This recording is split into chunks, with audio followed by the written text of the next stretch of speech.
Good morning, everyone, or good evening for some of you. So we will be beginning soon.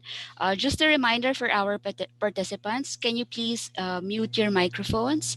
And if you can see the chat box on the right hand, on the lower panel of your Zoom application, you can type in any of your questions as we go along with the lecture this morning.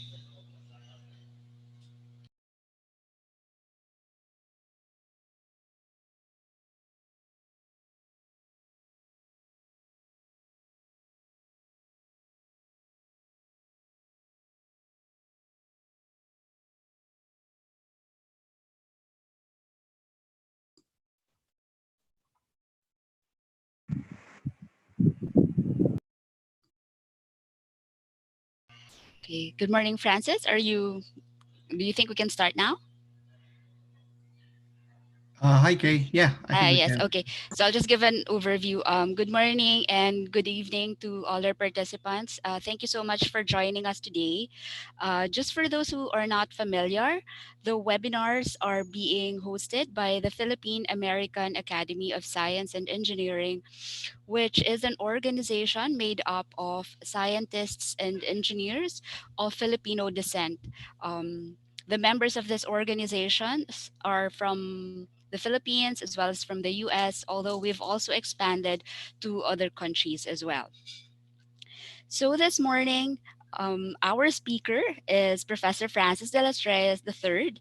He is a professor of the Civil, Construction, and Environmental Engineering, a university faculty scholar, associate faculty of microbiology, and training faculty of biotechnology at North Carolina State University. He is the faculty lead of the Global WASH Cluster. His research focuses on environmental biotechnology and engineering and water and sanitation in under-resourced countries. He is a TED Fellow and has received awards for research, teaching, and service from WEF, AAEES, AESP, PAASE, RELX, NC State University, Iowa State University, and the University of the Philippines.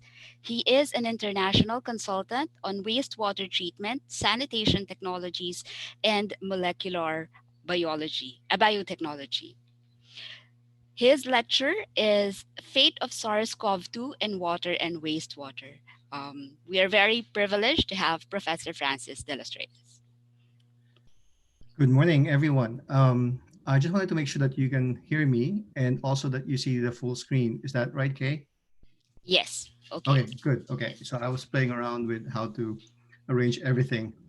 Um, yeah, so I guess everyone is really thinking about um, the fate of this new virus, SARS-CoV-2. And in particular, we know that um, obviously respiratory infections is the main way that you can get infected with COVID-19. And there's been some research on viruses in water and wastewater. And I thought that what I do is just summarize the literature and talk about what we know so far and what we don't know in water and wastewater. So, okay.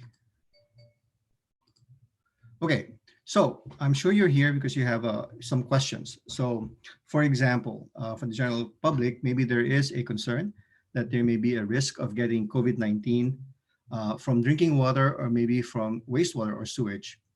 Are there other transmission pathways than the ones that we know about, including obviously the respiratory pathway? Maybe there are water professionals in this group. And one question is, what's the risk of getting COVID-19 from working at a water or wastewater facility? And also, how can we best protect the public? Or maybe you're coming from an LGU, and the question is, what can we do to protect the public?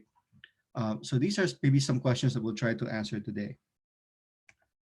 So as you all know, this is the main transmission pathway for SARS-CoV-2.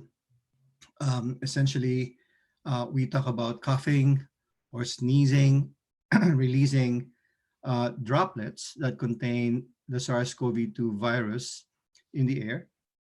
And essentially, these droplets then make their way into uh, the nose, the mouth, and then possibly into the lungs of another uninfected individual. You've heard about these droplets maybe falling on surfaces and objects that somebody else who's not infected can then touch, and then basically that can go inside and into the nose and mouth. But are there other pathways? So, for example, see if this is working.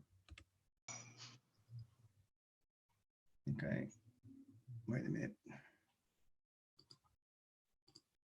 Um, is the virus being shed by actively infected individuals in feces? And are there discharges to water that we should worry about? And if there are, what's the extent and what's the risk of getting these discharges to water going into this respiratory pathway, or maybe there is a fecal oral pathway? So I'd like to start by actually first talking about water and wastewater in a city or town, and I'm going to call it, one water. And essentially, this is a way of thinking about a whole city and how the water is going around in the city. So, for example, you might have a river, a source of water, or a lake or a reservoir, and the city takes in water to a water treatment plant, and that's treated in that water treatment plant. And then after it's used, that city is going to discharge it into a sewer line. So we go on this side. Now this wastewater goes into a wastewater treatment plant, and that wastewater treatment plant treats that water before discharging that into a receiving body of water. I took this picture from this website um, because it actually shows some interesting lines also. So the traditional pathway is you get fresh water, you treat it, you go to the city, and then the city discharges that dirty water, that wastewater, and that's treated before it's put back into a receiving body of water. But actually, this is showing all these other purple lines that are reuse or water recycle options, including, for example, that same wastewater being the source of drinking water for another city downstream. In this particular drawing, it's a little bit weird because this is showing basically two cities, right? But this is happening all the time. Somebody's wastewater also becomes somebody else's drinking water. An example is where I live right now, where the cities of Durham, um, the South treatment plant discharges into this lake, and that lake actually is the drinking water source for another town, Apex and Cary here in North Carolina. So that's basically how water goes around. But what you can think about is if SARS-CoV-2 is in all these waters, what are the possibilities that we might be exposed to these waters? Okay. So I wanted to put this in the context of Metro Manila, and this is showing the drinking water supplies in Metro Manila. And as you know, if you are in Metro Manila, oops, I hope you can still see that, okay? That there are two zones. The east zone is where Manila Water Company Incorporated operates, and then the west zone is operated by Maynilad. And I know some of you know this, but just to review, the water for all of Metro Manila comes basically from these reservoirs upstream. The Angat, for example, some of that is being used for irrigation. And then you have the Ipo Dam, and then essentially uh, that is eventually piped through aqueducts into La Mesa Reservoir. Uh, a portion of it goes to this La Mesa treatment plant, and that's operated by Maynilad, and that water then is treated, and then that goes to the west zone. Uh, La Mesa Reservoir is the source of water for the Balara treatment plant, And that basically is operated by Manila Water, and that's the water that goes to the east zone. So that's the drinking water side for Metro Manila. I just wanted to put that in context. So now let's talk about what happens. Um, so what's the likelihood of SARS-CoV-2 surviving water treatment processes? And this is a cartoon, if you will, of a simplified water treatment process. And pretty much most water treatment processes in major cities have this, including Metro Manila. So you have all of these physical processes from the intake, you add chemicals, you flocculate or take out the solids. The most important thing is actually this part here, this filtration process here. And then this disinfection process. Here in this cartoon, it's showing up as um, chlorination, but this can also be UV disinfection, ultraviolet disinfection. And that's important because these typical water treatment processes have been found to be very, very effective in controlling and inactivating envelope viruses like SARS-CoV-2. So SARS-CoV-2 is actually really easy to disinfect. It's in fact easier to disinfect than all of these other things. So this is a hierarchy of resistance that the Centers for Disease Control in the US, this is their figure. And so the most resistant is actually at the very top, and the least resistant or the most susceptible are at the bottom. So you have prions, you have bacterial spores, you have protozoans like cryptosporidium, and then you have these non-lipid viruses like the poliovirus or the Coxsackie virus, fungi, the typical bacteria that you are thinking of as pathogens maybe in drinking water. And down below are these lipid or enveloped viruses, including SARS-CoV-2. So in fact, SARS-CoV-2 can be easily disinfected. And so the typical treatment processes in drinking water would take care of SARS-CoV-2. So the risk to water supplies is quite low. So the WHO basically has come up with very clear direction. And we know this because we know the disinfection data for related coronaviruses. So for example, the classical SARS, the SARS coronavirus, we know a lot about it. These are again enveloped viruses. And what that means is that they have, as you may know, are covered by a lipid layer, and this lipid layer is very easy to destroy with surfactants, for example. And that's why hand washing is very, very important.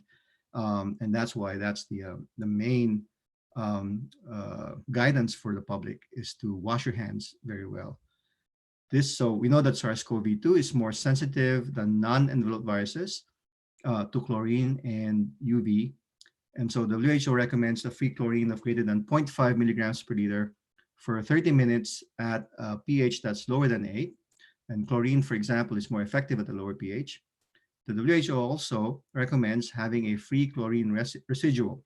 What this means is coming from the wastewater, so from the drinking water treatment plant, sorry, from the drinking water treatment plant, you want a free chlorine residual so that as it goes through the pipes, there's still some chlorine in the pipes after it leaves the plant. And UV, in particular UVC, so this is in the 254 nanometers, wavelength, is very, very effective. In addition, disinfection of SARS-CoV-2 can be achieved with all of these chemicals: quaternary ammonium compounds, chlorine dioxide, peracetic acid, peroxyacetic acids. And so in fact, the guidance of wiping surfaces, cleaning with some low concentration of bleach, these are very, very effective. Obviously, if you don't have that, even boiling is effective. And those of you who buy bottled water, I know in Metro Manila, a lot of households buy these big bottles of water, and maybe even outside Metro Manila. Um, what I can tell you is that the water coming from the drinking water treatment plant is very clean, right? If you do have aging pipe systems, then maybe there is some issue with the water quality as it travels from the drinking water treatment plant to your house. But bottled water is safe. It's treated with reverse osmosis or ultra nanofiltration. And so we know there's very low risk basically in our drinking water. So if you drink treated water, You should not be afraid that there's any SARS-CoV-2 in that water. Now let's talk about sewage. And again, I want to put this in the context of Metro Manila. And again, we talk about the two concessionaires, Maynilad and Manila Water. Um, and the main issue here is that essentially you have very, very low sewer coverage in Metro Manila and the rest of the country. That is true too. What does that mean? So typically in a sewered area, you basically have your wastewater going into sewer lines, and these sewer lines connect to bigger sewer lines, and they get to the wastewater treatment plant, like the one here on the right. This is actually a picture of the Marikina wastewater treatment plant, and it's the largest wastewater treatment plant in the country. It's about 100 MLD, million liters per day, and can serve about 500,000 people. But even so, uh, I'm not quite sure. This is an old statistic. This is the idea is that from 2012 to 2016, Maynilad and Manila Water are going to add all these new sewage treatment plants to increase the capacity. But even with these increases in capacity, the current estimate is that Metro Manila is only 15% sewered, and the rest is basically what most likely, if I'm going to guess, if you live in Metro Manila or even outside Metro Manila, I'm going to guess that you use a septic tank. So what's a septic tank? A septic tank, uh, well, okay, so before we go there, actually, what's the likelihood of SARS-CoV-2 surviving wastewater treatment? Um, again, in wastewater treatment, wait, I want to make sure. Sorry about that. Okay, I hope I'm still sharing. Okay, in wastewater treatment, again, you have uh, all these processes. The most important process is you're trying to remove um, organic carbon and the oxygen demand from the water. But the most important processes are this system here, a biological process, clarification. But for SARS-CoV-2 in our discussion, we know that disinfection, which is this last step right here, is going to kill SARS-CoV-2. So again, in a properly functioning wastewater treatment plant, even if you had SARS-CoV-2 coming into the wastewater, if that was well disinfected by, again, UV or chlorine, and these are the two options that you have, and they're very, very effective. And so there's really a limited chance that this is going to survive. Um, the virus is going to survive. Okay, let me then turn to the fact that most of us in the Philippines uh, is not sewered. It's 15% sewered is actually the highest, right, in Metro Manila. Once you go out nationwide, it may be closer to 93% is not sewered. So we use septic tanks. So a septic tank is a tank that's usually on your lot, and sometimes when there's no space, it's underneath your house somewhere, right? It's basically it's in under the floor, um, and you have your wastewater come in, and then you do have a physical settling process. You might have sludge underneath. You might form a scum layer. Maybe the fats, oil, and grease might flow to the top, and then the water is actually going to go in and then flow out. So there is some treatment happening in the septic tank. There is anaerobic digestion, anaerobic treatment happening here. And you have bacteria and other microorganisms that convert your wastewater. But for the most part, it goes out into the liquid. Now, in a proper septic tank, you actually have a leach field, which I don't have a drawing for here, but it's a piece of land where it goes about 6 inches below the surface of the soil, and you spray, not spray, but you spread the water, and then your waste is treated by soil microorganisms.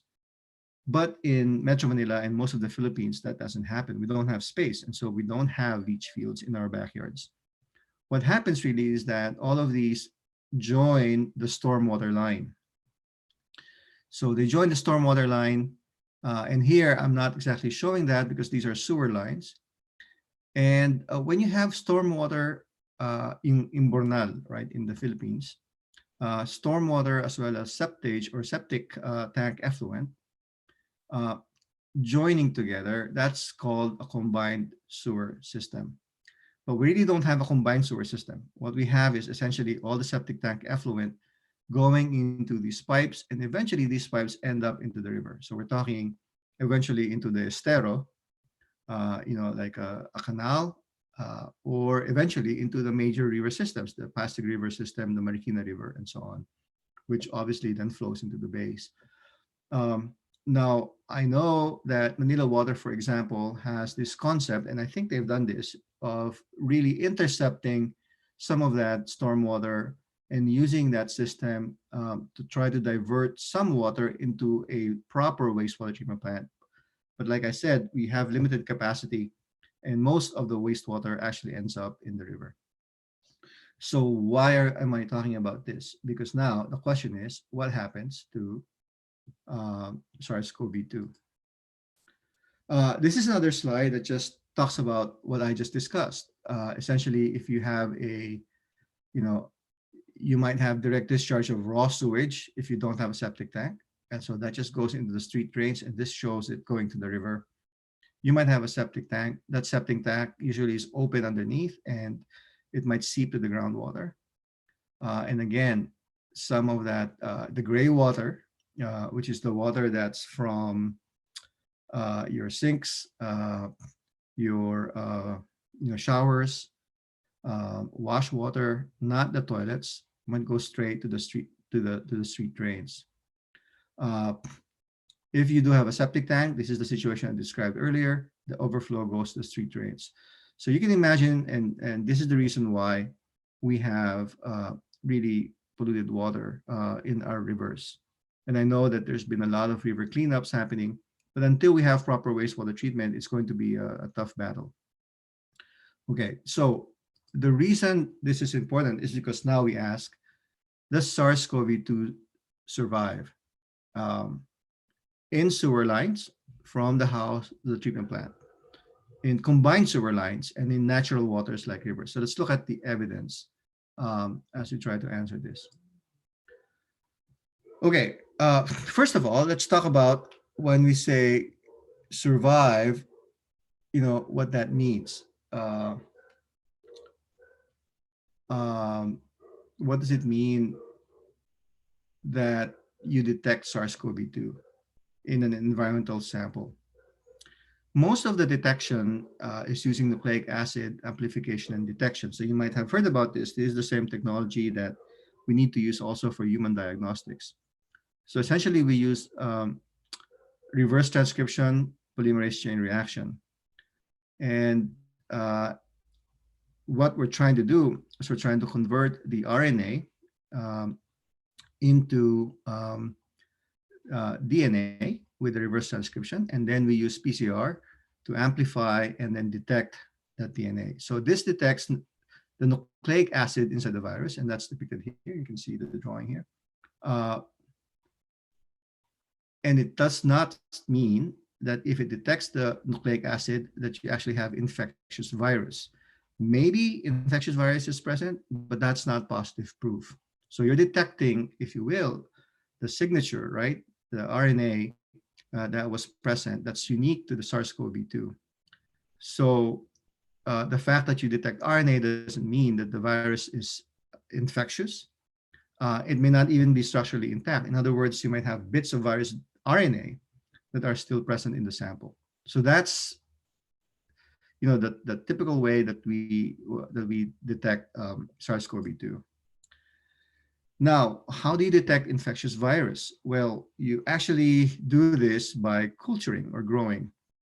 And so you actually put them in media, and in this case, you can actually grow them in host cells and count the number of plaques or that form, and we call that the plaque forming units or PFUs.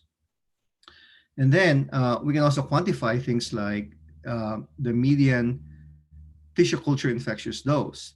In other words, uh, what's the concentration at which half of the cells um, are infected after being exposed to the sample. So that's a measure basically of how much was there, right? And this is probably the gold standard in terms of making sure that what you're counting is infectious virus. So I present this because actually most of the data, there are some that talk about culturing and infectious virus numbers, but most of the data we have are using molecular methods like RT-PCR. So understanding all those caveats is important. Okay, so the first question is SARS-CoV-2 in feces? I think that's a question that we have to ask. Uh, and the answer is, and these are all studies that have been going on just in the last um, month, 2 months. Obviously, this started in December in China, and then in January, February, and March, and even today, people are really trying to do research very quickly. So the very first evidence came out in around February, and again, these are RT-PCR results. So this is 16 patients. This is from China. What I wanted to show you was to take a look at these numbers.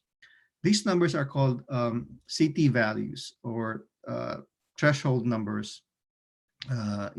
For the number of cycles in PCR, where you start seeing the DNA from the RNA being amplified. So the lower this number, the higher the concentration of original nucleic acid that was there. Okay. But a number lower than 40 is usually a positive signal. That's kind of like the cutoff that most people use. So this first column is when it says OS, that's an oral swab. Okay. And this second column is an anal swab. So these are patients that were admitted, and you can see that in some instances, the virus is present, and this is SARS-CoV-2 again. Uh, uh, in oral swabs, and sometimes not in anal swabs, but sometimes you see them in anal swabs but not in oral swabs. In other words, even though you can see them in the fecal material, you're not seeing them in the nasopharyngeal, or the swabs that are taken from the throat, so deep within the throat.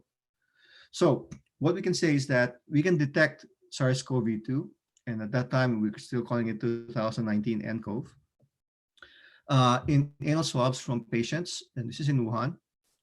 And again, like I said, you can detect the virus in anal swabs, even if they're not detected in oral swabs.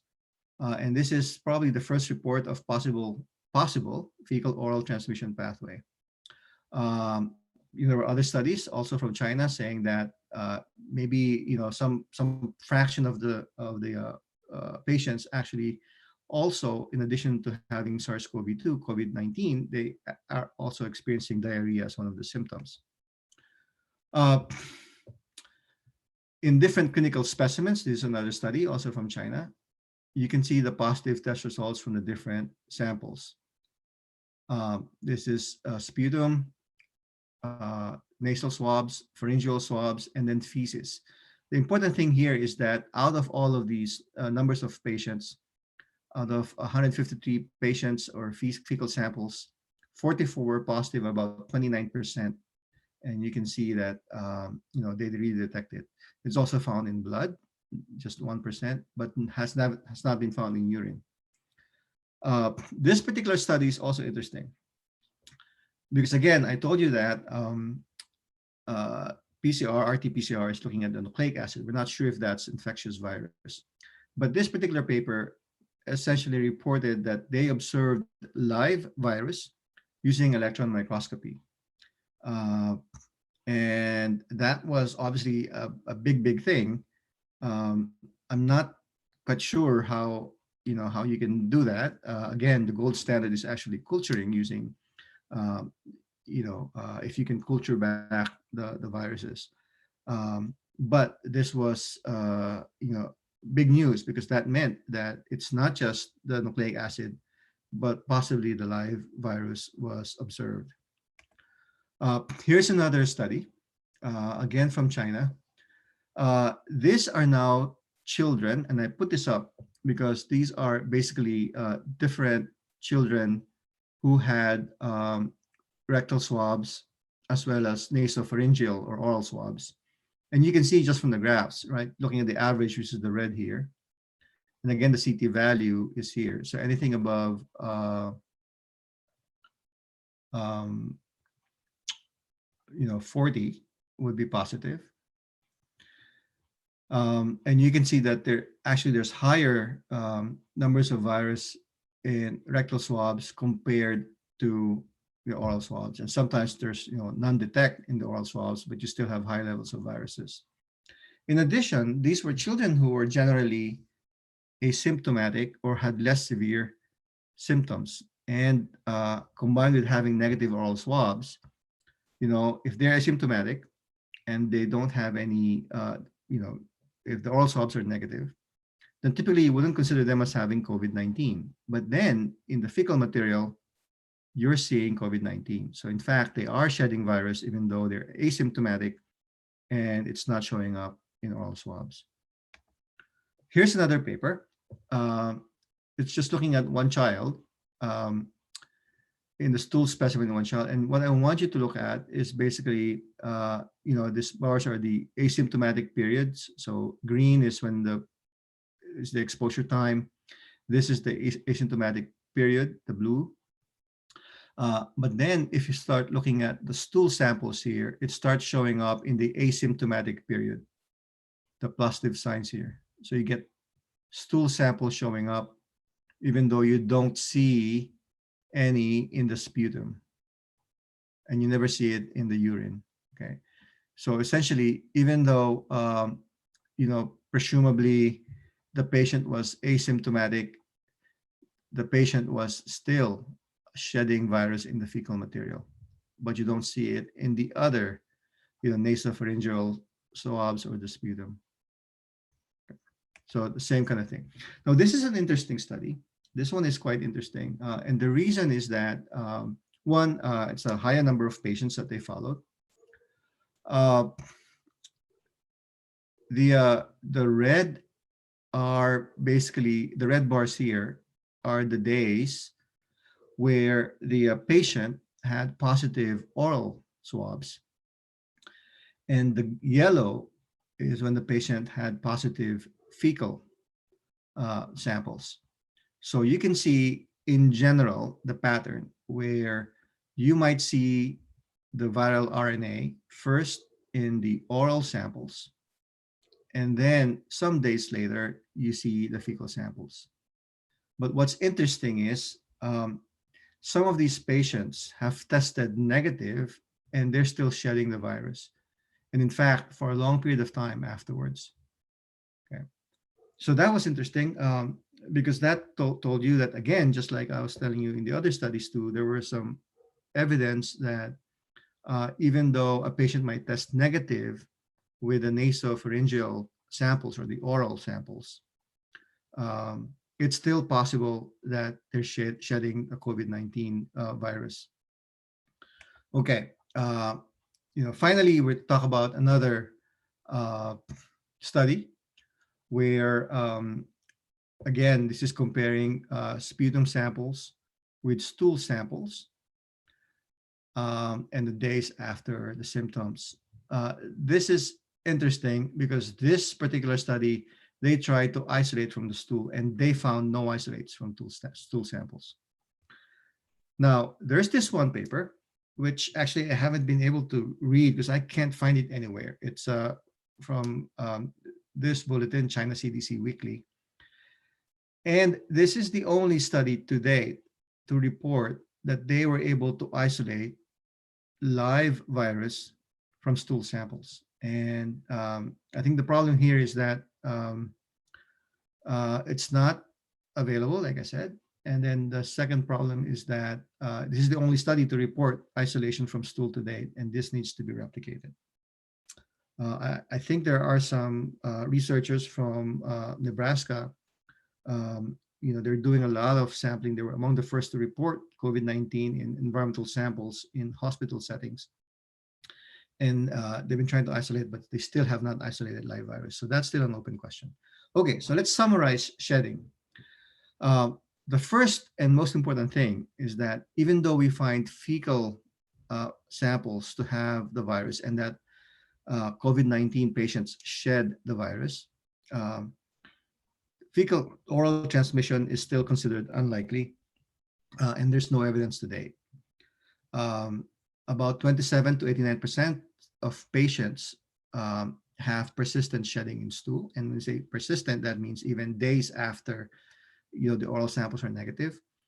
As far as we know, the densities in the fecal samples are about zero point 0.8 to 7.5 log gene copies per gram. So 10 to the 7.5. Again, live virus was observed in one study, and then isolation was in one study. And again, this needs to be replicated. So, can we get infected virus in feces? There's not a lot of evidence out there, so we still need to do some research on this. Now, does SARS-CoV-2 survive in sewage? Is the next question.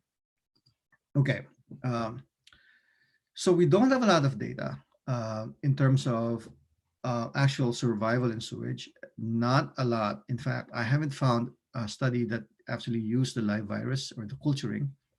Obviously, a lot of these are based on um, viral RNA detection using RT-PCR or using surrogates. So here's an example of using surrogates, and these are also other coronaviruses. This is a transmissible gastroenterovirus, so that's TGEV.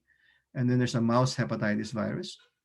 And so with these surrogates, we're saying maybe the SARS-CoV-2 acts the same as these coronaviruses. So what are we seeing here? We're seeing in sewage, essentially a die-off right here for these viruses.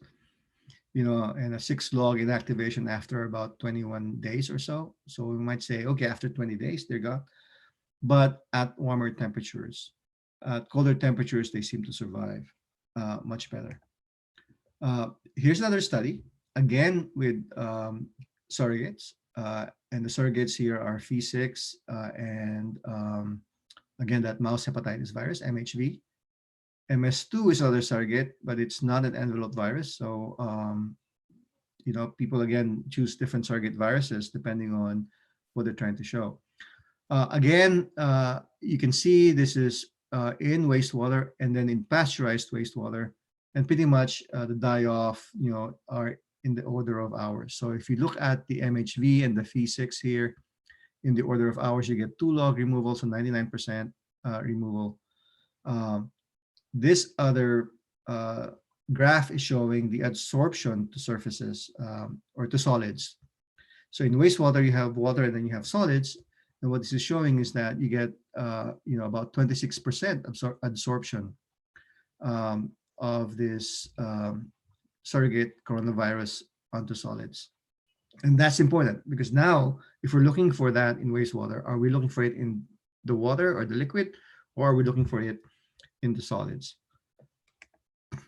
Will it survive in natural water? So this is another couple of studies, or same study, with just reagent water and then lake water.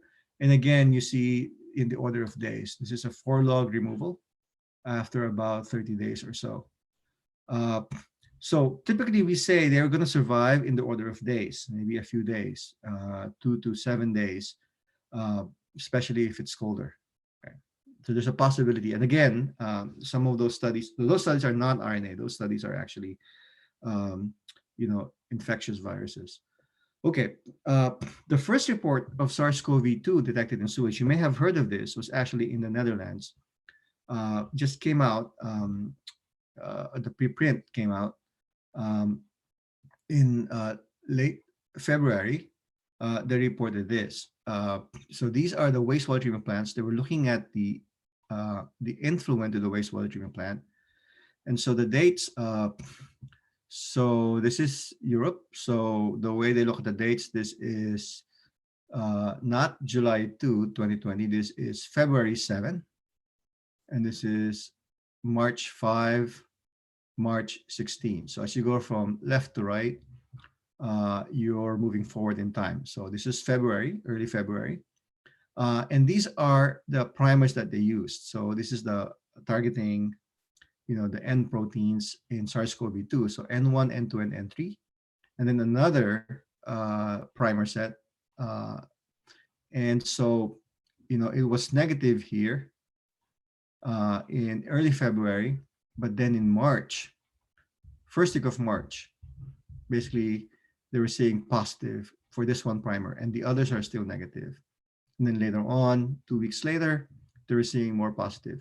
So this became quite a big thing because they detected in the wastewater um, SARS-CoV-2 RNA even before they had cases of COVID-19.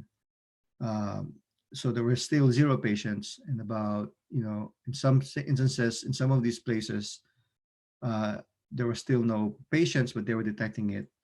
And so the question was, is it possible to use wastewater sampling as a way of detecting, um, um, you know, the RNA to basically augment or help out in addition to human diagnostic testing.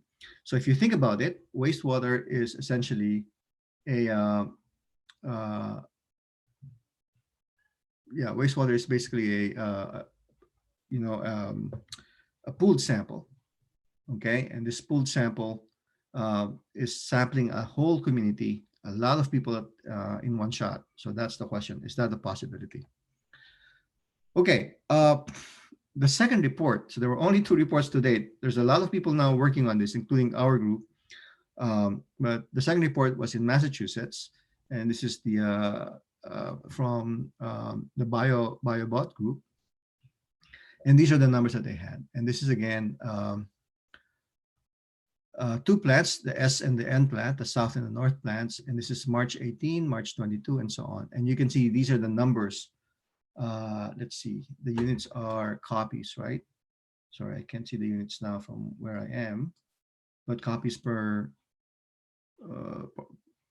gene copies per mil. Um, so you can see that it actually is starting to increase. And what they were saying was that when they do some back of the envelope calculations, they estimate that about 5% of the population were infected based on the fecal analysis compared to the actual incidence at that time, which was about 0.03%. So they were saying that there's a lot more people infected than we know because the human testing is behind. So is there a way to actually use sampling um, of the wastewater as a pooled sample and a more accurate way of determining the number of infected people? So this has now become something that is becoming quite popular. It's called wastewater-based epidemiology. And the idea is that if you have pathogens or pharmaceuticals even, and a lot of people have used this now for pharmaceuticals, we can detect basically the level of, different kinds of drugs in a community by sampling the wastewater. We can measure things like caffeine. We can measure, other things. But there's only been a few cases of using this for pathogens, and only one paper before this whole thing as a way of sampling a community for viruses. So the idea is that the population contributes to a pooled sample. You're talking about thousands, hundreds of thousands of people contributing to the same wastewater. Can we sample that and tell us something, which will tell us something about what's going on in the community? And if we can sort of use that to in models and calculate the actual load in a population, can we then help out in terms of just human diagnostic testing? Can we add that to all this other data that we are getting, and can it help public health officials? So that's a question, and not just infectious diseases, but also resistance, antibiotic resistance, and so on. To summarize, uh, detecting SARS-CoV-2 in feces show, again, no evidence for fecal oral transmission to date, but is it possible to use fecal sampling to detect the status of patients in addition to the usual nasopharyngeal sampling? And this whole concept of wastewater-based epidemiology.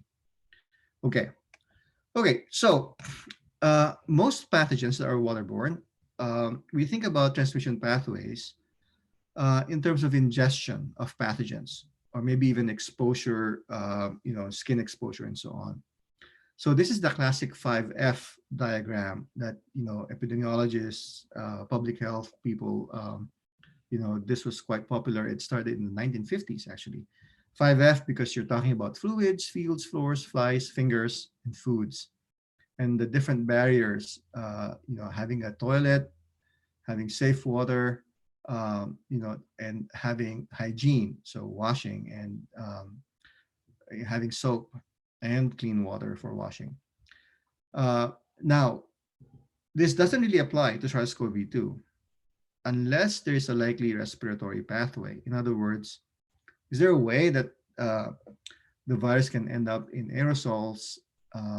Is there a way that these fluids, and obviously we talk about fluids, big droplets hitting you in the nose, somebody sneezing or coughing, or splashing. Obviously, that's a pathway, right? But it still has to be somehow connected to a respiratory pathway. And then I just wanted to add this new 4F, new F diagram from WHO, which talks about more of a risk-based approach, looking at the different hazards. But we can also think about this as, for SARS-CoV-2, is there a hazard associated with toilets? Are there risks associated to exposure to sewage? Are there other vectors and other pathways um, that basically lead to exposure and lead to COVID-19? Um, so I just wanted to point this out because the 5F diagram is being replaced now with this new F diagram. Okay, so one pathway is through aerosols. In other words, it's in the water. Can it create these bioaerosols that contain SARS-CoV-2? For example, flushing your toilet. This might be a question, right? If you flush your toilet, and does it release aerosols? Do these aerosols contain SARS-CoV-2? Will these aerosols hang around in the air? What about sewage lines?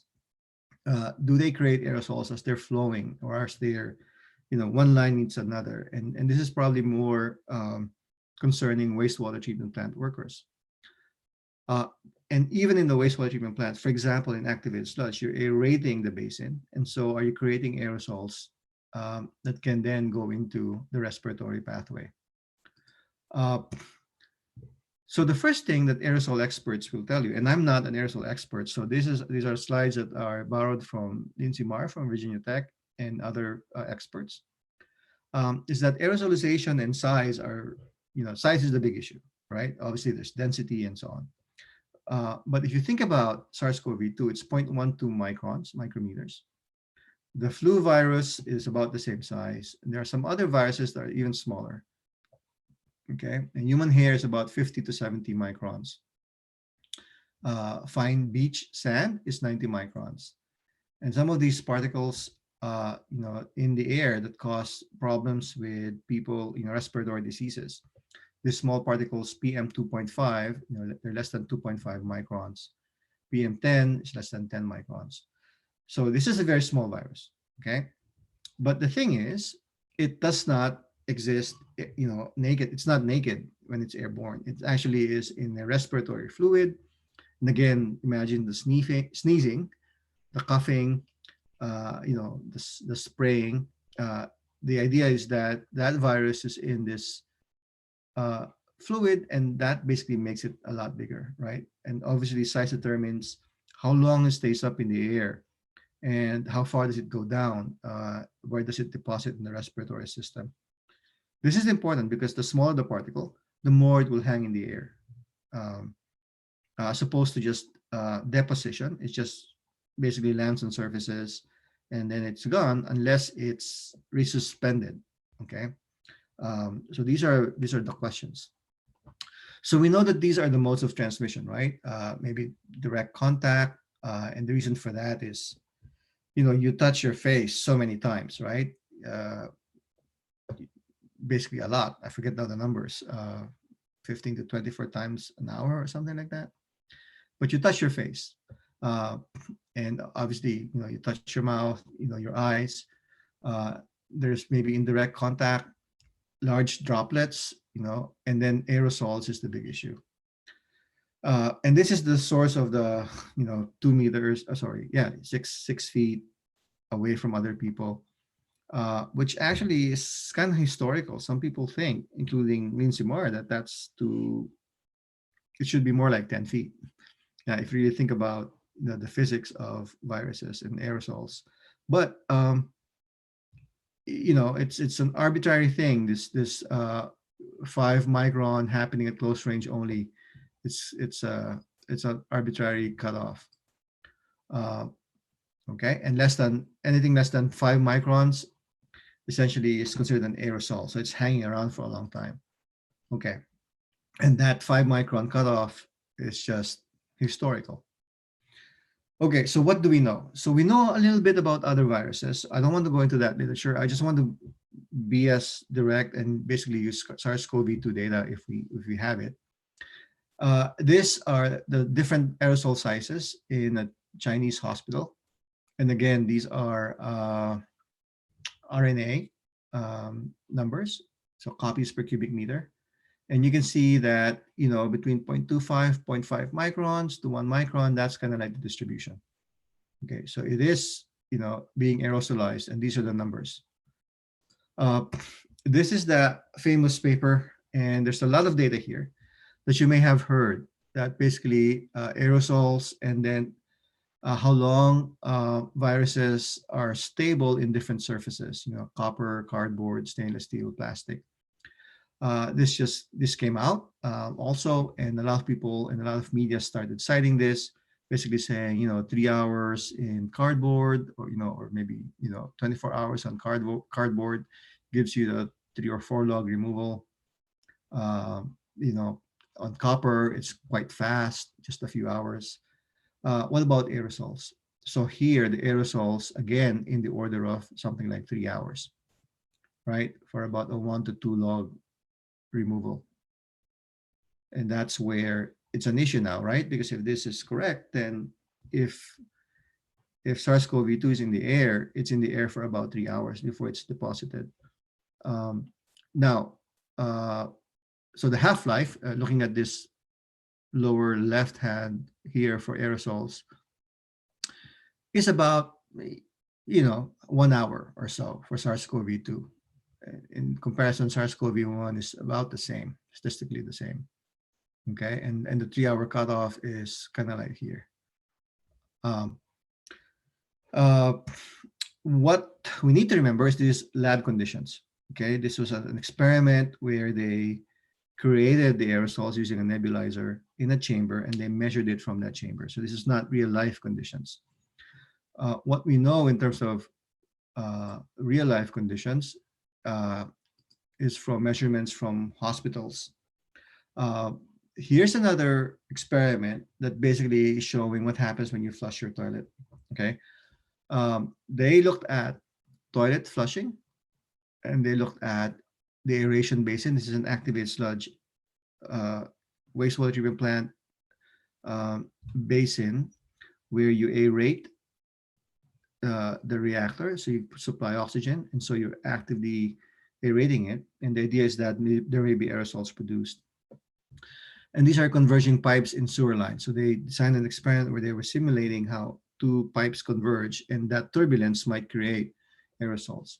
And so you do create aerosols about 10 to the 6 in terms of the number, but in terms of total volume, it's very little. It's 10 to the minus 9 mils. That's a very small volume.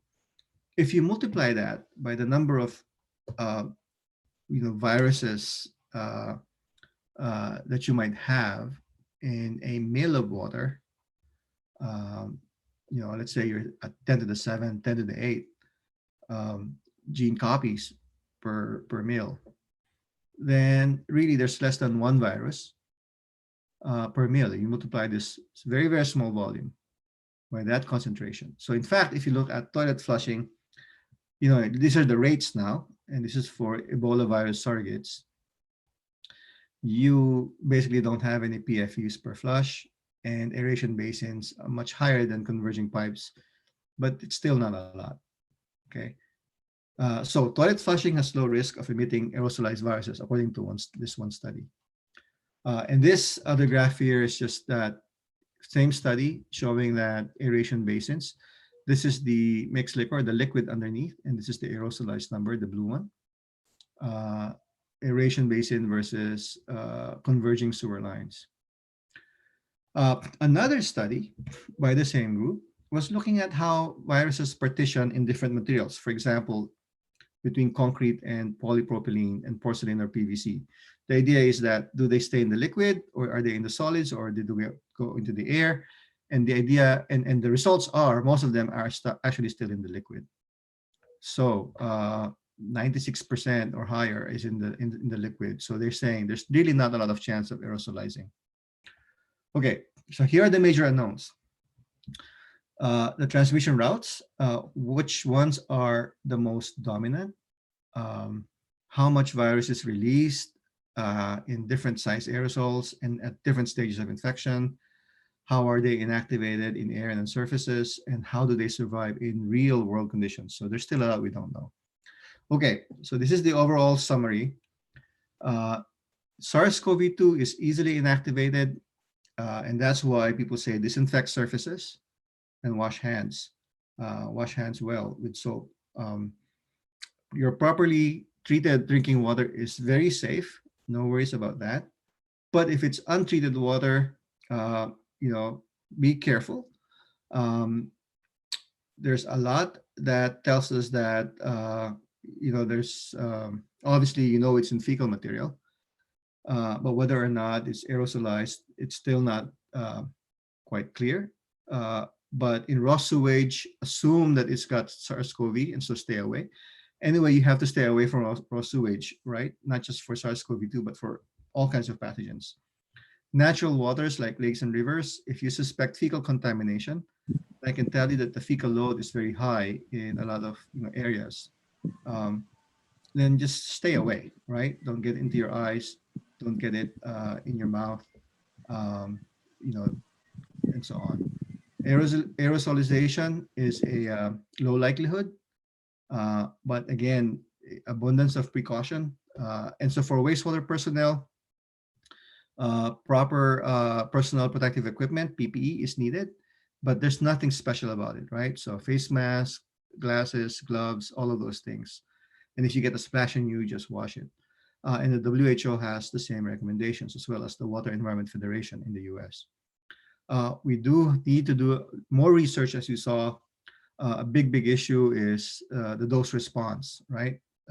What dose re- uh, gives us the response in terms of the disease, and also understanding exposure pathways, and maybe environmental surveillance, including wastewater-based epidemiology.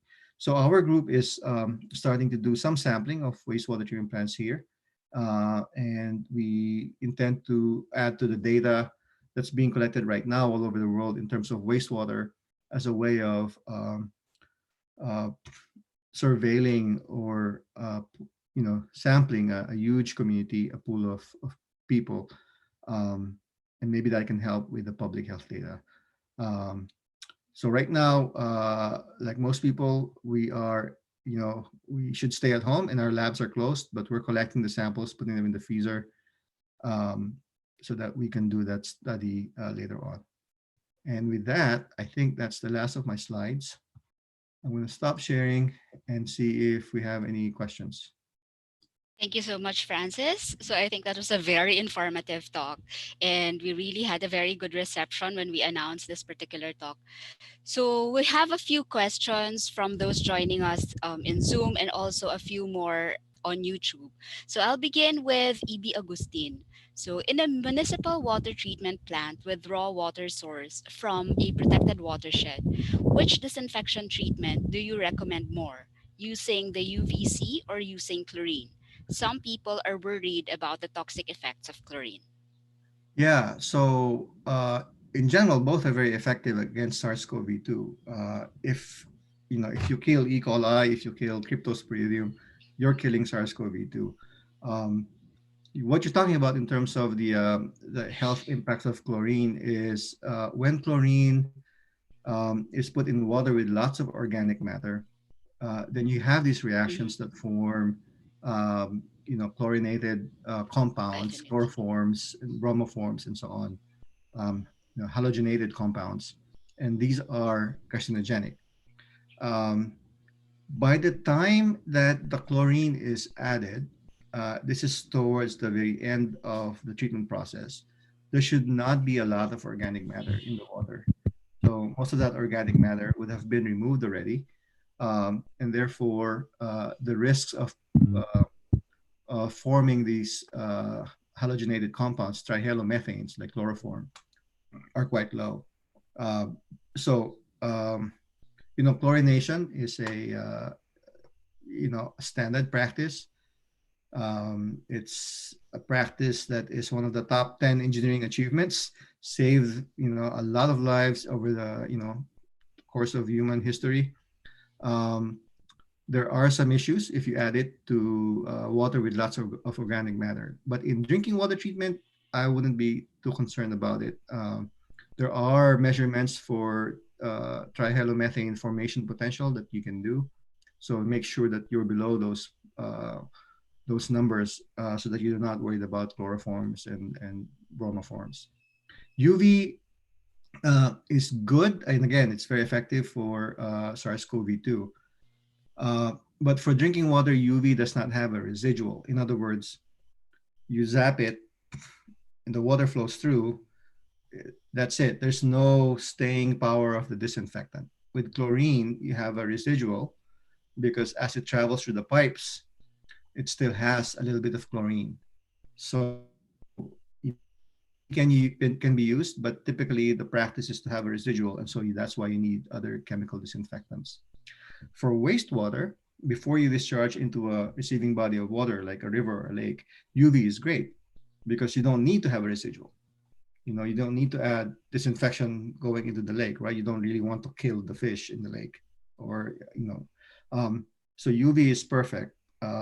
With chlorine, when you chlorinate wastewater before you discharge, you actually have to dechlorinate, take out that chlorine. I see. Okay, so we have another question from Angela. Is it typical for wastewater treatment of domestic or hospital wastewater enough to treat the virus, both biological and chemical treatment? Sorry, can you say that again? Is the Is the first typical wastewater treatment used perhaps in domestic and hospital wastewater enough to treat the virus, assuming that it uses both biological and chemical treatment? Yeah, and the answer is yes. And again, SARS-CoV-2 is less resistant than other organisms, than the non-enveloped viruses, than other pathogens in the water. So in fact, it's easily destroyed. So the problem with SARS-CoV-2 is not that it's hard to destroy. If you wash your hands, you actually are destroying the virus already. Hmm. With soap. Um, the problem is you know, the infectivity, the transmission. That is the problem, and it's easily transmissible. I see. Yeah, but it's easily also disinfected. So that's the good part. So yeah, if your wastewater treatment plant is, even if it's hospital waste, if it's working great, working properly, then it should be fine. Okay, we'll take a question from the YouTube comments. This one's from Al James. He wants to ask, what is the limit of detection for SARS-CoV-2 in fecal samples as well as in sewage? For RT-PCR, that's a good question. A lot of the people who are reporting now, um, and publishing, they're not necessarily publishing their limits of detection. Um, but with RT-PCR, um, you can go down to maybe 50 copies per mil with another technique called digital droplet PCR or ddPCR. There's a paper that came out just the other day that showed they can actually go down much, much lower than that, down to less than one copy per mil. So that's more, that limit of detection and limit of quantitation is much, much lower. Um, so I think we can detect them to low numbers. There's the other issue of false positives and false negatives, and that's a matter of how do you control. And right now there are different primers available. You know, you saw the N1, N2, N3. There are different primers that people use, um, and I believe some are better than others. But again, people are using right now. We're still sorting this out, and people are using what primers are available out there, and maybe some are better than others. I'm sure that in the next few months we will find out. Research is going to be done that shows, okay, here are better methods than others. Okay, one from Samrin. He has a question, not regarding transmission through drinking or wastewater treatment, but rather what would happen if people share swimming pools, which are with infected patients? Yeah, so this was addressed by the CDC um, in the US, and essentially the chlorine in swimming Mhm. pools would render the virus inactive. So it's safe to go swimming Okay, that's in, good to know. in a properly treated swimming pool. Okay, okay, one from Christina. Will a population get infected by the virus if your water source is from groundwater? That's a good question. As far as I know, nobody has, blanket statement. Nobody has found even the RNA, and definitely not infectious virus in drinking water. Okay. So, again, properly treated drinking water. Groundwater, um, again, in general, is cleaner than surface water, right? Because it's been filtered through all these layers of soil and gravel and so on. The problem is if groundwater is impacted by fecal matter. So sometimes groundwater can be impacted by septic tanks, right? We saw Yeah. in that one diagram, you might have percolation of fecal contacted water, and it might hit your groundwater source. But there's a lot that we don't know, absorption to the soil and so on. So in general, it should be clean. I would trust groundwater, and unless it's really contaminated. And sometimes it can be obvious if it smells bad or so on. That's for chemical contamination, but for fecal contamination, you might have to have it tested. Okay, It's thanks. also important. Sorry, one more thing that we don't do usually in the Philippines. It's important once in a while actually to clean our the pipes Mhm. in groundwater once a year. You should actually dose that with some bleach, and so you want to clean a little bit of that. That's not usually done. Yeah. Okay, thank you. So another one from our YouTube viewers. This is from Francis. Is it safe to use water? Oh, okay, it's probably similar that comes from deep well, and how likely water that comes from deep well will carry SARS-CoV-2? So Yeah. I So think, again, it's unlikely. yeah. And again, you know, so the issue is, uh, the virus gets into the respiratory system, right? Now, obviously, when you eat or drink something, it goes into the same mouth and the same pharynx, right? But then there's a separation. Um, so they're connected at the front end, right? But there's a separation. So oral is different from respiratory. So the issue there is if you have it in your water, right? And let's say you have a lot of virus in water, and maybe you know, touch your eyes, and then that's that tear ducts are connected essentially to the nasal, or you get it into your nose, inhale it somehow, right? So that's the issue there. Uh, but in general, again, properly treated water, um, it should be safe. Okay, so one from Chris. Do you think there's capability in the Philippines to test the wastewater as a way to detect COVID-19 virus presence so that you can augment human testing?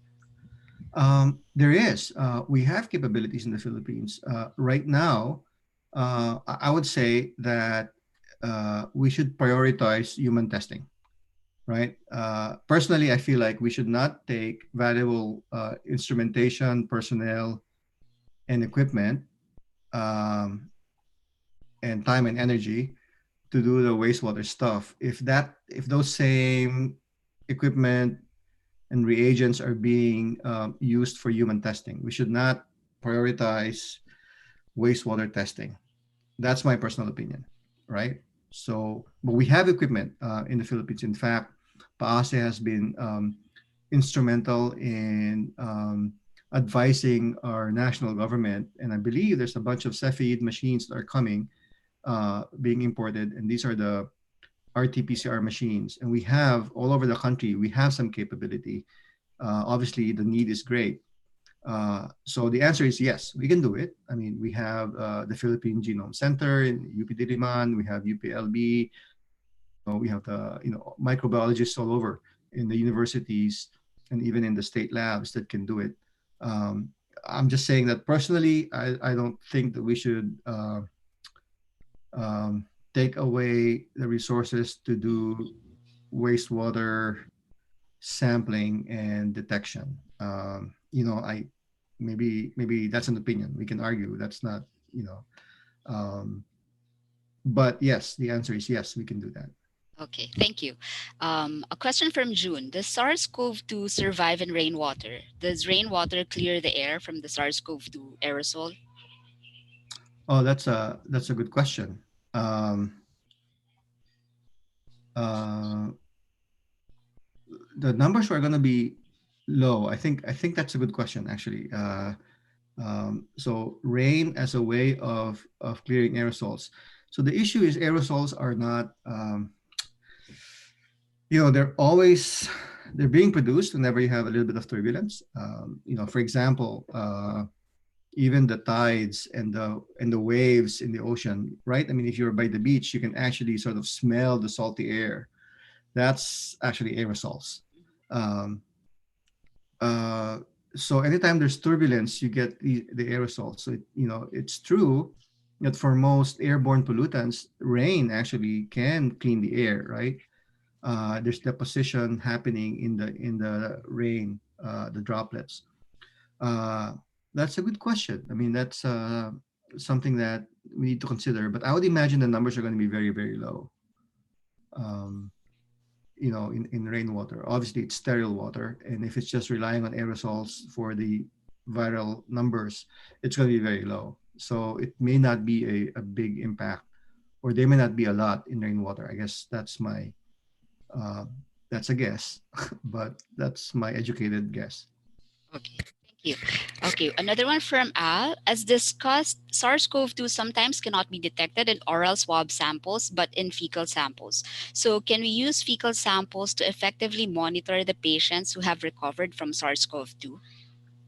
That's a good question, and the researchers who report that are actually saying that same exact point that you said, because the standard is you have to test negative, two tests, right, before you are discharged, and also obviously asymptomatic, right? So you don't have the symptoms, and then you test negative twice. not just once, because there's a possibility of a false negative. Now, what the research is saying, those few papers, is that even after you test negative twice, so you might be discharged already, you're still seeing it in the stool samples. So they're still shedding. And on the average, I believe it's 11 to 9. I think that's the average. Um, so uh, it, it's possible that maybe on the, on the back end, even though somebody is already recovered, um, they might still be shedding the virus. Um, I think we'd have to have that discussion with the medical community, right? Somebody who's technically recovered, Hmm. they may still be shedding the virus, but they don't have any more symptoms. How do we deal with that? What's the and I'm not a medical doctor, so I don't know. But I'm just telling you what's seen from the data. We have a question from Phil. If wastewater with nCoV-19 is exposed to sunlight within 8 hours or more, will nCoV still survive? Yeah, some of the studies that were done with the UV disinfection actually were aimed at solar disinfection. As you may know, SODIS, or solar disinfection, is a way of actually disinfecting drinking water. Um, uh, 8 hours is a long time, depending on where you are. There is obviously UV that will hit that. Uh, I can tell you that if you are killing bacteria, you are already killing SARS-CoV-2. So SARS-CoV-2 is probably the easiest to kill with UV also. The disinfection rate constant for UV is about 5 times higher, which means it's 5 times easier to kill than some other viruses. Okay, one from Lance on YouTube. What is the mechanism of an enveloped against naked viruses when disinfected? Oh, so SARS-CoV-2 has a lipid envelope, right? Essentially, this virus and most viruses is just RNA and it's packaged, right? And so the package, the coating here, has a lipid or fat-based envelope. And when you have a surfactant like soap, you basically are dissolving that lipids. It's like you're washing your dishes, right? You use dishwashers or to clean your dishes. It's the same kind of thing. You're dissolving the lipids, and therefore the virus now is structurally not sound anymore. It cannot. It doesn't have the outer coating, the receptors, and so on. It's just RNA. So that's what makes it easy to disinfect. One from Rachel Diaz. Are sprinkling and misting using chlorine dioxide effective in removing the virus? On surfaces, or just in the air. I think you Split know. lang yata yung Sorry. Sorry. That's just okay. Okay. So uh, yeah, on surfaces, it's a matter of concentration and contact time, right? So uh, which we call the CT, C times T. You can have a low concentration, let's say of bleach, but there's a long contact time. It can have the same effect as a high concentration but short contact time. So when you're wiping a surface, right, you actually want it to stay there for a little bit because that's the contact time. So spraying it on the surface, presumably, yeah, it's in contact with the disinfectant, with the chlorine for a while, right? But if you're talking about spraying the air, uh, that is something that uh, most people don't think about. I mean, it's a lot easier to UV the air to Mm-hmm. disinfect the virus. Yeah. Um, Another way that people are using it, like the recycling of the N95 mask and so on. There's a hospital here, Duke Hospital. What they're doing is they're actually exposing it to hydrogen peroxide, and so that they can reuse the N95. So, it's been proven. Yeah. So if you mean surfaces, then yes, it's a matter of concentration and time. If you mean spraying the air, uh, there are easier ways to do that. Mhm. Okay. So, okay, one from Jennifer. Could SARS-CoV-2 infect also non-human hosts like bacteria and fecal samples and pests and other animals? So, I'm not. This is not my area of expertise. Um, there was a news item. So obviously, this is a zoonotic disease, right? In other words, it evolved coming from bats, likely. There's still an issue whether pangolins were involved. But if you look at the genome, um, uh, there's a very clear bat portion of it. So it's a virus that evolved from bats into humans. Now, whether or not this particular strain that we have right now can actually infect other animals, I don't know the answer. Although I did see a news item that a tiger had. Was it a Yeah. tiger? It's Yes, SARS-CoV yes, in the zoo. in the zoo. So maybe. So again, it's not my area of expertise. I'm sorry. Yeah. Okay. We have a question from Angela, but I think we discussed that already about testing, shifting testing from nasal to stool. And then one from Vic Ilag. How much is known about the formation of defective interfering particles with COVID 19? Is it possible that DIPs are the ones being detected in feces, especially if the assay is RT PCR?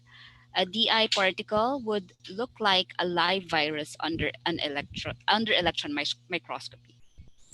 Oh, that second part. I didn't know that it might look like a live particle under electron microscopy.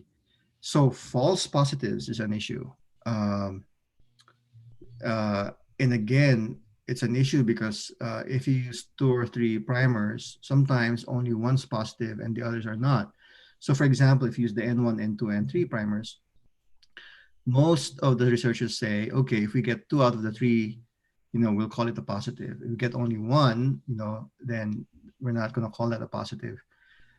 So yes, controls are an issue. Um, I think that's really a big issue. I'm hoping that some of a lot of these papers also are very they did it very fast. If you read the paper, you know um, there's not a lot of details on how they did things. Um, including how do you for water samples, how do you concentrate the samples, how do you make sure that you're not losing the virus as you're processing it, and then you know uh, targeting interfering particles. So that that's an issue, and I do think that a lot more careful studies are going to be done, and we have to take some of these earlier studies again with all the caveats, including the big caveat in that even if you detect the RNA, um, does that mean it doesn't mean you have infectious virus. Although, obviously RNA doesn't have a very long lifespan in an environmental system. So, it means the virus was once there, whether or not it's still infectious. Now, that part about electron microscopy, I did not know that. So that's an interesting thing. Yeah, there are a lot of questions right now with a lot of these studies. And I'm hoping that in the next months and next year, um, we can revisit some of these questions. Right now, people are scrambling and doing really fast science. Yeah. Okay. One from June. So we discussed about the swimming pools. Will it be safe to go to rivers and the beach for swimming? Okay, so my advice, if you're asking me, is a lot of our rivers are are polluted, and there's Yeah. a lot of fecal load. um, in a lot of our rivers in the Philippines, right? Uh, I would I would just avoid swimming in rivers right now because things are sort of, we're approaching the peak. It may be safe, once we're past the peak. Um, that's just from an abundance of caution. What's my data? I know it survives in natural water, maybe for a few days. Um, what's the likely scenario, right?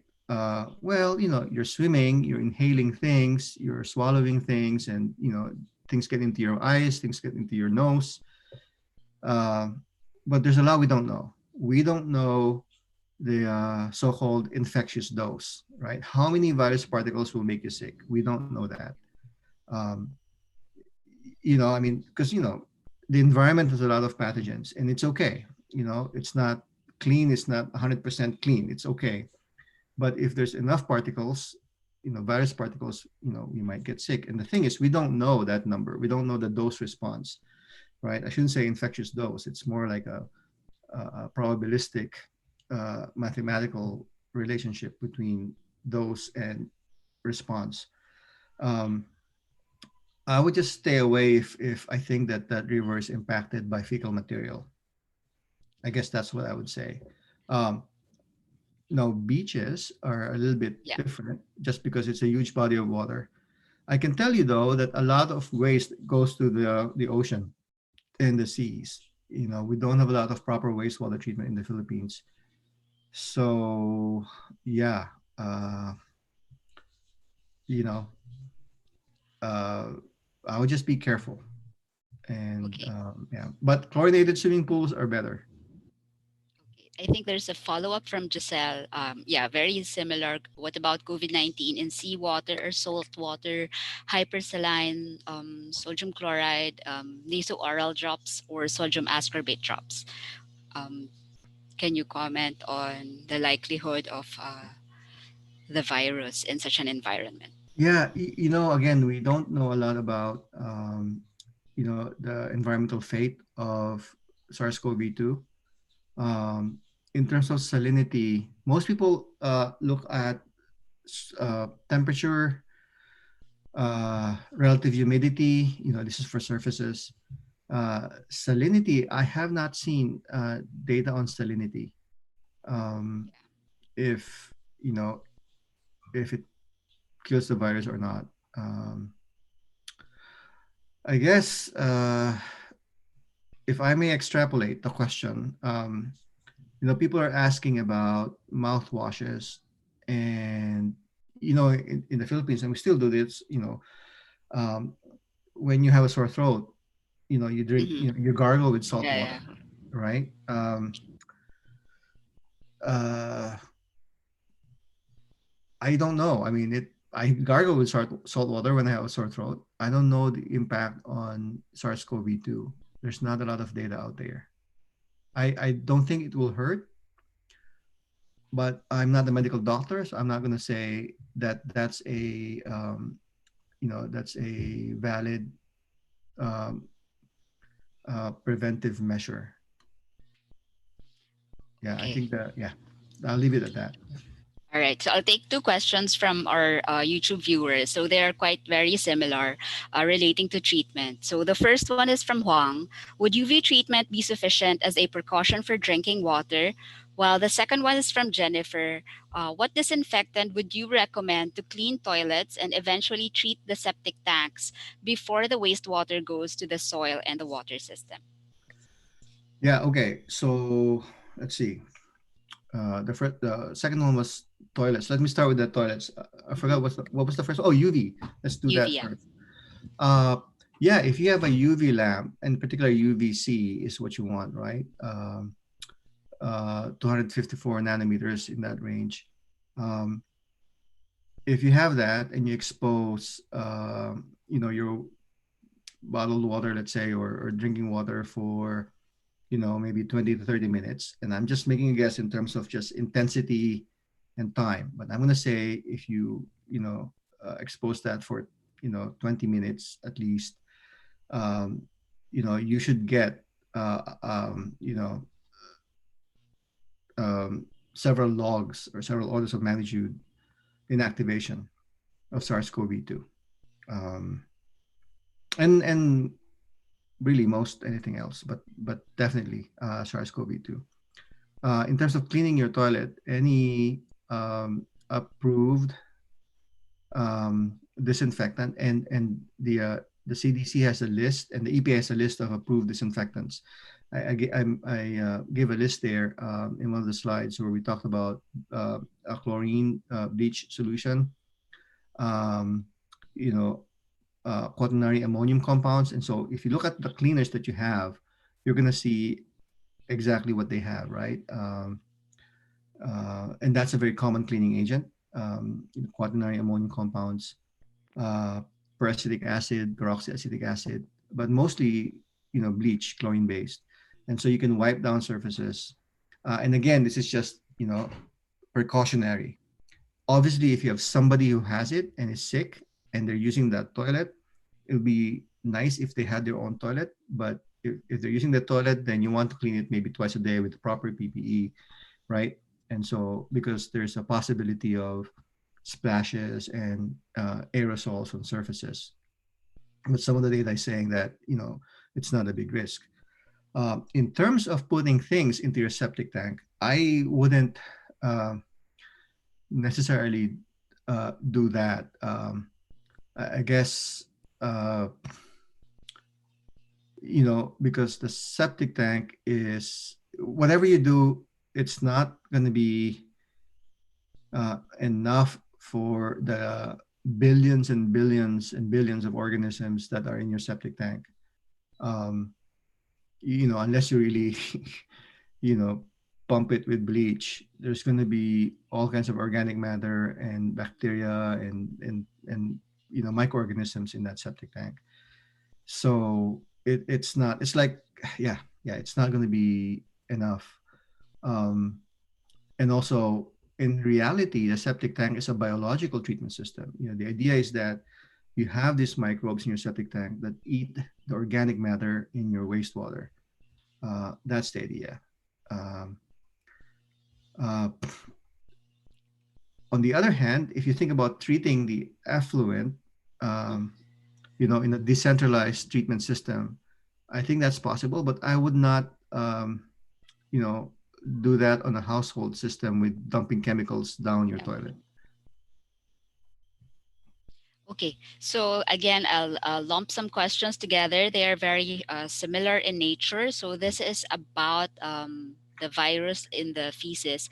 So Jonathan said there is an effect of time with regards to the determination of the presence of the virus. Would that imply that people affected by this virus have discharged their feces wastes in wastewater into the sewer line does not have any disinfection could impact the remainder of the sewage system as it passes through with a given time. What do you think is the duration that the virus will still live in human feces?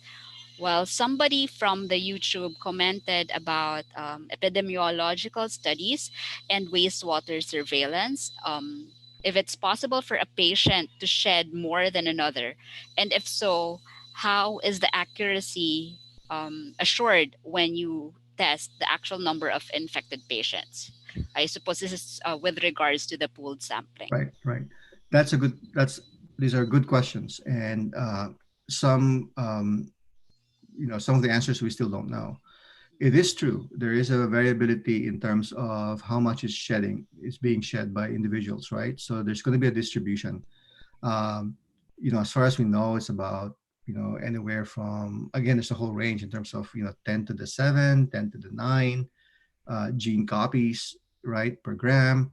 Um, and that's just the more we sample, the more we'll understand this distribution.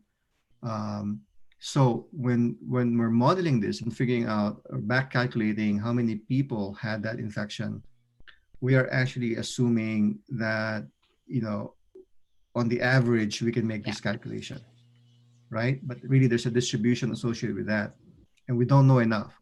We have not sampled enough fecal samples from different people at different stages of infection, right? And different kinds of people, from children all the way to older people. So we don't know enough about that shedding. We have some idea from other viruses, but not a lot. Like from the original SARS and MERS.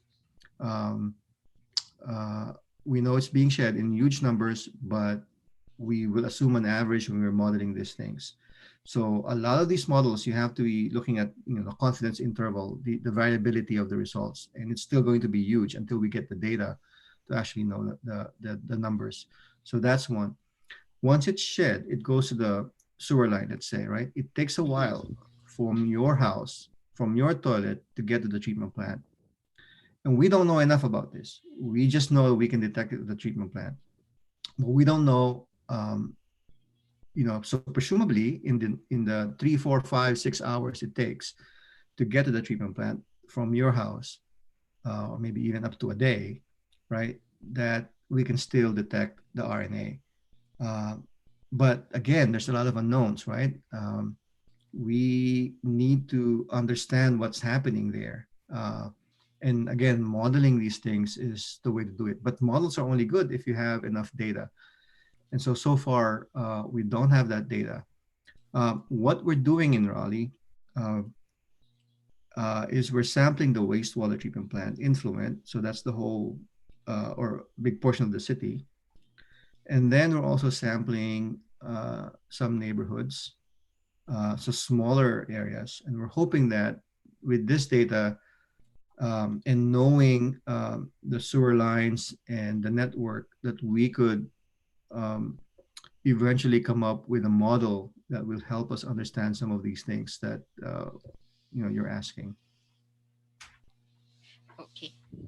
All right.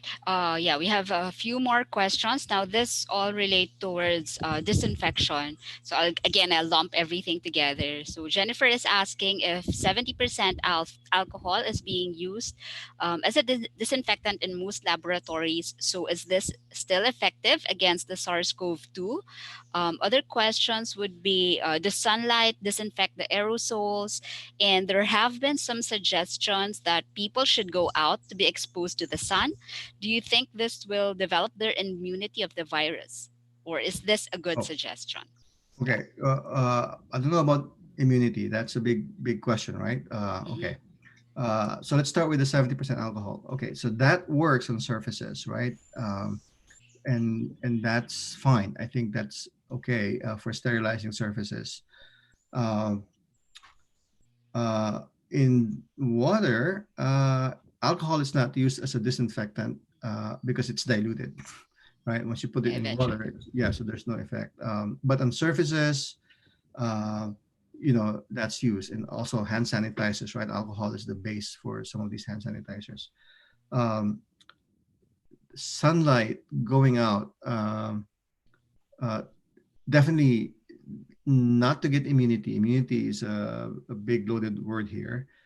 But uh, we talked about sunlight exposure and the UV in the sun is possibly disinfecting, water. If you put it out there for hours and hours, right, there's going to be some log decrease in the infectivity of the virus. For you, if you, let's say, have a virus on your, I don't know, on your skin, uh, it might be hours and hours before, and there's so many different factors. I guess that's the thing. It's very hard to have a general statement. uh, I almost imagine that you might get sunburned first before you actually get an appreciable decrease in the virus. You just better just wash your hands, then you're done, right? Yeah. Um, so I think that's the answer. You won't get immunity by being out in the sun. Obviously, we're all inside our houses. You want to go out just for your sanity and just to get vitamin D and just to breathe some fresh air. But in terms of disinfecting yourself by staying under the sun, I think you have to stay out for a long, long time. And it's just better to take a shower or just wash your Hmm. hands. Yeah. Okay, thank you. I think we're done with all the questions. One more thing, Francis. Can you share with us the slides so that at least I can email the PDF version to those who of our registered participants? Yeah, I will take a look. I think, yeah, I'll take a look at the slides. There may be some pictures that I have to get approval for, but otherwise I can send you the PDF. Okay, thank you. But before we end this particular session, so I'll just share my screen to plug the Sure. next webinar for next week. Okay, hold on. Okay, so for everyone who's watching, so next week we're having the fourth PAASE webinar.